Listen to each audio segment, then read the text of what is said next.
बातमी बीड मधून आहे। सरपंच हत्ये प्रकरणासंदर्भातली आहे आणि यात खंडणी प्रकरणातला आरोपी अर्थातच वाल्मिक कराड यांच्या आवाजाचे नमुने आज तपासले जाणार का हे बघणं महत्त्वाचं आहे। खात्रीलायक सूत्रांनी ही माहिती दिली। खंडणी प्रकरणात कराड हा सध्या पोलीस कोठडीत आहे। विष्णू चाटे याचा मोबाईल आज मात्र सीआयडी चौकशीसाठी ताब्यात घेतला जाणार आहे। विष्णू चाटे याच्या घराची झडती सुद्धा घेतली जाणार असल्याची शक्यता सध्या व्यक्त केली जाते। मात्र कराडच्या आवाजाचे नमुने आज घेतले जाण्याची शक्यता सध्या वर्तवली जाते। वाल्मिक कराड हा खरं तर या संपूर्ण प्रकरणामध्ये मूर्ख्या असल्याचं म्हटलं जातंय आणि त्यामुळे त्याची कसून चौकशी सध्या सुरू आहे। वाल्मिक कराड आणि त्याच्यासोबतचे सर्व आरोपी सध्या वेगवेगळ्या ठिकाणी पोलीस कोठडीत आहेत।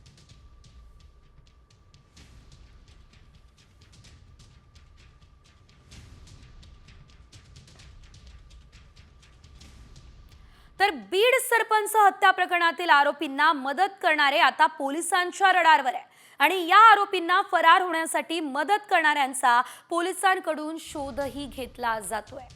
आरोपींना कुणी पैसे पुरवले, राहण्यासाठी मदत कुणी केली याचा तपास सध्या पोलीस करतायत। दरम्यान वाल्मिक कराडने आता शरण येण्यासाठी वापरलेली गाडी पोलिसांना जप्त केली आहे। सुदर्शन घुले, सुधीर सांगळे, कृष्णा सांगळे यांना आता फरारी होण्यास मदत केल्यावरून डॉक्टर संभाजी वायभसेसह त्याच्या पत्नीची विशेष तपास पथकाने 2 दिवस चौकशी केलेली होती। एकंदरीत जर आपण बघितलं तर आता कुणी मदत केली या संदर्भात सुद्धा तपासणी होणार आहे, त्यामुळे अनेक नावं समोर येण्याची शक्यता आहे।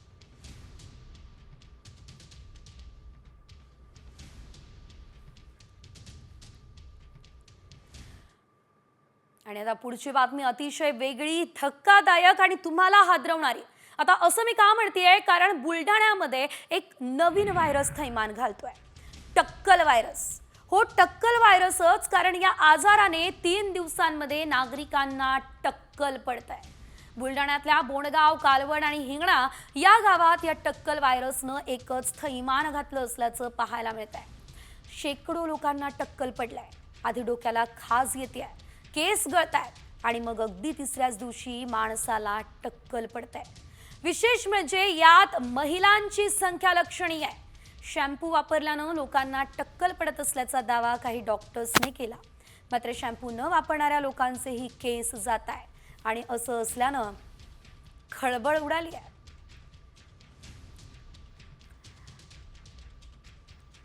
तर बुलढाण्याच्या बोंडगाव, कालवड, हिंगणामध्ये टक्कल व्हायरस थैमान घालताना दिसतोय। आधी डोक्याला खाज येते, मग केसांची गळती होते आणि तिसऱ्या दिवशी चक्क संपूर्ण टक्कलच पडतं। शेकडो नागरिकांना केस गळती होते आणि यामध्ये महिलांची संख्या लक्षणीय आहे। शॅम्पू वापरल्यानं टक्कल पडत असल्याचा काही डॉक्टर्सने दावा केलाय, मात्र शॅम्पू न वापरणाऱ्यांना देखील टक्कल पडतंय, त्यामुळे आता एकच खळबळ उडाली असल्याचं पाहायला मिळतंय।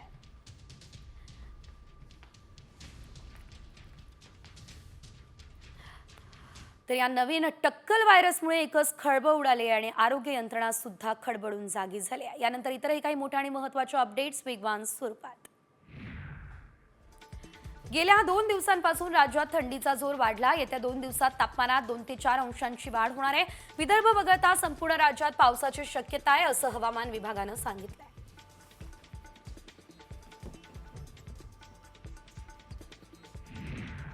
उत्तर महाराष्ट्रात किमान तापमानाचा पारा 10 अंशांच्या खाली आलाय। राज्याच्या किमान तापमानात 2 ते 3 अंशांनी घट होण्याचा अंदाज आहे। थंडी वाढण्याची शक्यता हवामान विभागानं वर्तवली आहे। उत्तर भारतातील राज्यांमध्ये थंडीचा कडाका हा सध्या कमी असल्याचं पाहायला मिळतंय।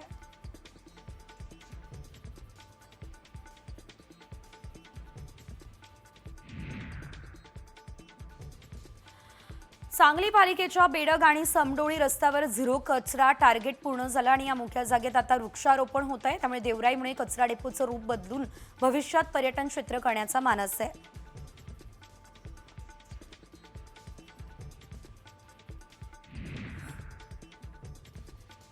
रब्बी पिकांच्या विमा नोंदणीची अंतिम तारीख 15 जानेवारी 2025 पर्यंत वाढवलेली आहे। यापूर्वी ही तारीख 31 डिसेंबर 2024 पर्यंत निश्चित करण्यात आली होती, परंतु प्रतिकूल हवामानामुळे आता शेतकऱ्यांना विमा नोंदणीसाठी अधिकचा वेळ मिळाला आहे।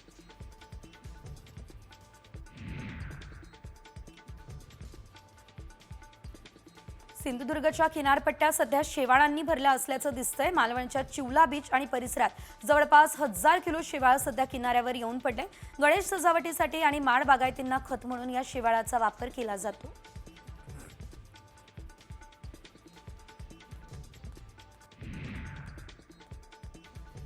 रामगिरी महाराजांनी पुन्हा एकदा एक वादग्रस्त वक्तव्य केलं। राष्ट्रगीत हे गीत रवींद्रनाथ टागोर यांनी पंचम जॉर्जच्या स्वागतासाठी 1911 मध्ये लिहिलं। अशा गीताला आपले राष्ट्रगीत मानणे योग्य नाही असं त्यांनी यावेळेस म्हटलंय।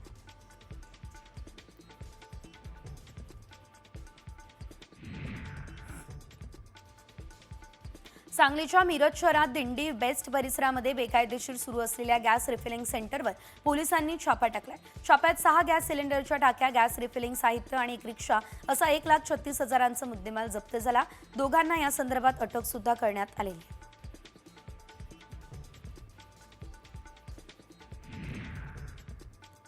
कसाराहून खोडाळा गावाच्या दिशेने जात असलेल्या जीपचा अपघात खरंतर झालेला आहे आणि चालकाचा ताबा सुटल्यानं जीप वैतरणा नदीच्या दरीत कोसळली आहे। अपघातात एकाचा यामध्ये मृत्यू झाला तर 10 जण जखमी झालेत।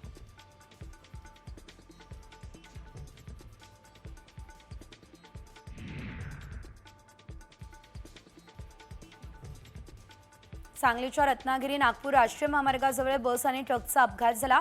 या अपघातात शाळेचे विद्यार्थी आणि त्यांच्यासह 19 प्रवासी किरकोळ जखमी झाले।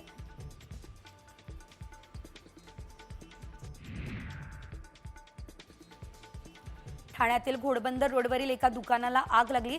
या ठिकाणी पुलावरील वाहतूक विस्कळीत झाली। आजूबाजूच्या दुकानांचं यामध्ये नुकसान झालं। अग्निशमन दलाकडून आगीवरती नियंत्रण मिळवण्यात यश आलं।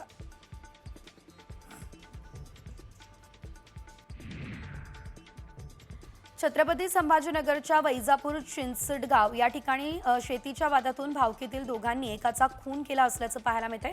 सुनील कडुबा वाघ असं या मृताचं नाव आहे। या प्रकरणी विजय वाघ आणि पोपट लहानू वाघ या दोघांविरुद्ध विरगाव पोलीस ठाण्यामध्ये गुन्हा सुद्धा दाखल करण्यात आलेला आहे।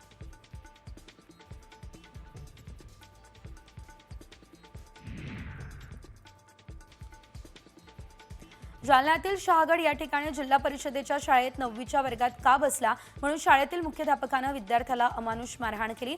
या प्रकरणी विद्यार्थ्यांनी दाखल केलेल्या तक्रारीनंतर मुख्याध्यापकाविरोधात गुन्हा सुद्धा दाखल करण्यात आलेला आहे।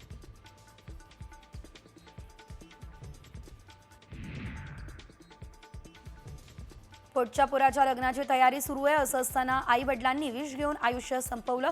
नाशिकमधील टिळकवाडी भागातली ही घटना आहे। दाम्पत्यांनी टोकाचं पाऊल का उचललं याबाबत अद्याप कोणतीच माहिती मिळालेली नाही।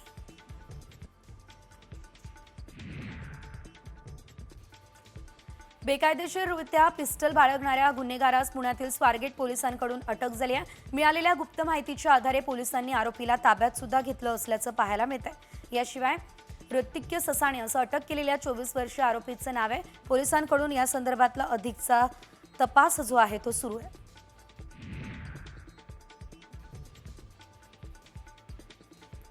बोगस डॉक्टर ओळखणं आता आणखी सोपं होणार आहे। यासाठी महाराष्ट्र मेडिकल काउन्सिलने पुढाकार घेतला।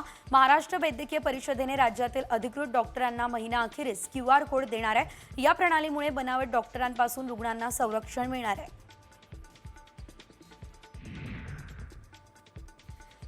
नवी मुंबईच्या खारघर टेकडीवरील फणसवाडी चाफेवाडी भागात बिबट्याचा वावर दिसतो। अनेकांनी आपल्या मोबाईल कॅमेऱ्यात बिबट्याला कैद केलं। बिबट्याच्या दर्शनानं ग्रामस्थांमध्ये भीती पसरली आहे। वन विभागानं बिबट्यांचा बंदोबस्त करावा अशी मागणी सुद्धा सध्या केली जाते।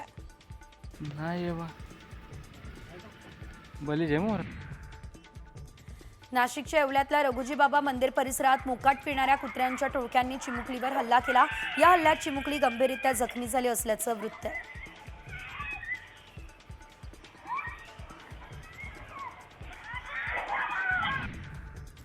साताऱ्याच्या खटाव तालुक्यात सूर्याचीवाडी तलावात ग्रेटर फ्लेमिंगोचं आगमन झालं। फ्लेमिंगोंसह पट्टेरी, राजहंस, पोचाड, पेंगटेल आणि इतर 50हून अधिक प्रजातींचे आकर्षक पक्षी या ठिकाणी बघायला मिळतात। तर सुरक्षित नैसर्गिक अधिवास आणि अन्नसाखळी उपलब्ध झाल्यानं यावर्षी परदेशी पाहुणे वेळेवर दाखल झालेले आहेत।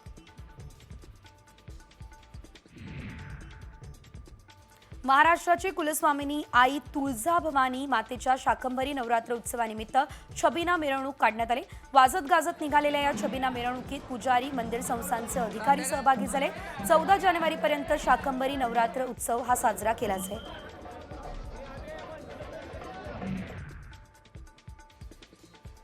सीईटीच्या सुधारित तारखा आता जाहीर करण्यात आल्या। अभियांत्रिकी, फार्मसी आणि कृषी अभ्यासक्रम प्रवेशासाठी 9 एप्रिल ते 19 एप्रिल दरम्यान सीईटी होणार आहे। 3 आणि 5 वर्ष विधी अभ्यासक्रम, एमसीए, एमबीए, बीबीए, बीसीए अशा परीक्षांचं सविस्तर वेळापत्रक सीईटी सेलच्या वेबसाईटवरती उपलब्ध असणार आहे। ब्रिटनमध्ये एचएमपीव्हीच्या रुग्णांची संख्या वाढतीये। स्पेनमध्ये एचएमपीव्हीने हाहाकार माजवला। स्पेनच्या हॉस्पिटलच्या बाहेर रुग्णांच्या मोठ्या रांगा लागल्याचं चित्र आहे। मलेशिया, जपान आणि कझाकिस्तानमध्ये ही रुग्णांची संख्या झपाट्यानं वाढताना दिसते आहे।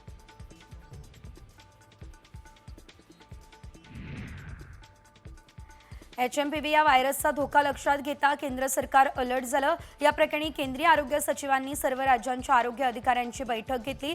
या बैठकीत एचएमपीव्ही व्हायरसच्या वाढत्या केसेसवरती चर्चा सुद्धा झाली।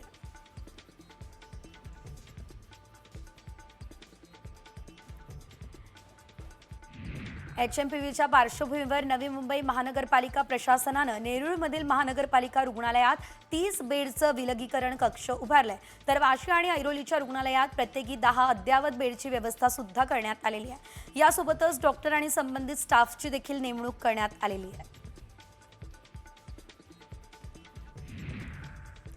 एचएमपीव्ही या व्हायरसच्या पार्श्वभूमीवर नाशिक आरोग्य विभाग सतर्क झाला। सर्दी, खोकला आणि तापाच्या रुग्णांची संख्या वाढली, त्यानंतर तात्काळ एचएमपीव्ही तपासणी करण्यात येणार आहे, तर जिल्हा रुग्णालयात अतिरिक्त बेड आणि ऑक्सिजन बेडची व्यवस्था करण्यात आलेली आहे।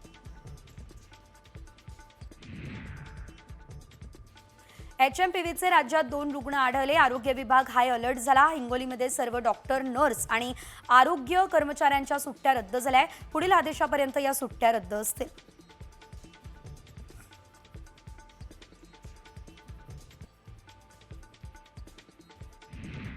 एचएमपीव्ही हा व्हायरस जो आहे तो आधीपासूनच अस्तित्वात आहे आणि याच्या विरोधात लढण्यासाठी भारतीयांमध्ये अगोदरच अँटीबॉडीज तयार आहेत असं यावेळी सांगितलं जात आहे। त्यामुळे घाबरू नका, ही प्रतिक्रिया CSIRचे माजी महासंचालक डॉक्टर शेखर मांडे यांनी दिली आहे।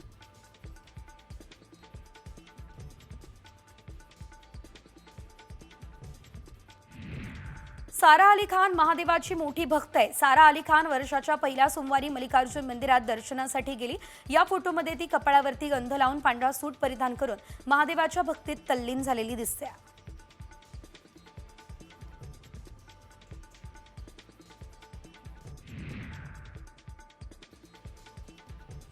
मायक्रोसॉफ्ट भारतात AI मध्ये $3 अब्ज गुंतवणूक करणारे AI क्षेत्रात भारताला पहिल्या प्राधान्याचा देश सुद्धा मानला जातोय आणि हा मानस व्यक्त करत मायक्रोसॉफ्टचे मुख्य कार्यकारी अधिकारी सत्या नडेला यांनी एक मोठी घोषणा सुद्धा केली असल्याचं आपल्याला पाहायला मिळतंय।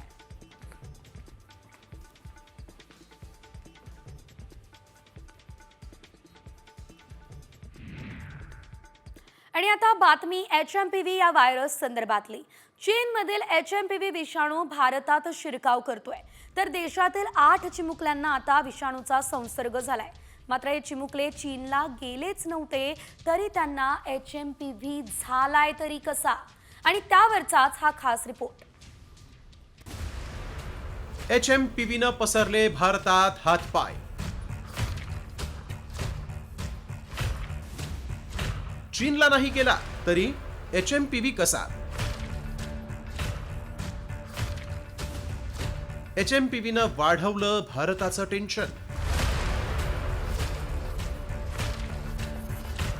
चीनमध्ये मोठ्या प्रमाणावर संसर्ग झालेल्या एचएमपीव्हीनं भारतातही हातपाय पसरायला सुरुवात केली।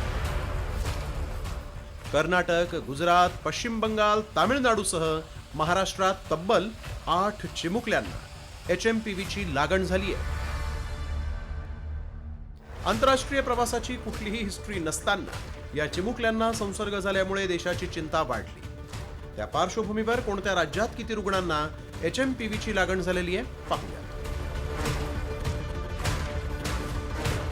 नागपूरमध्ये 2,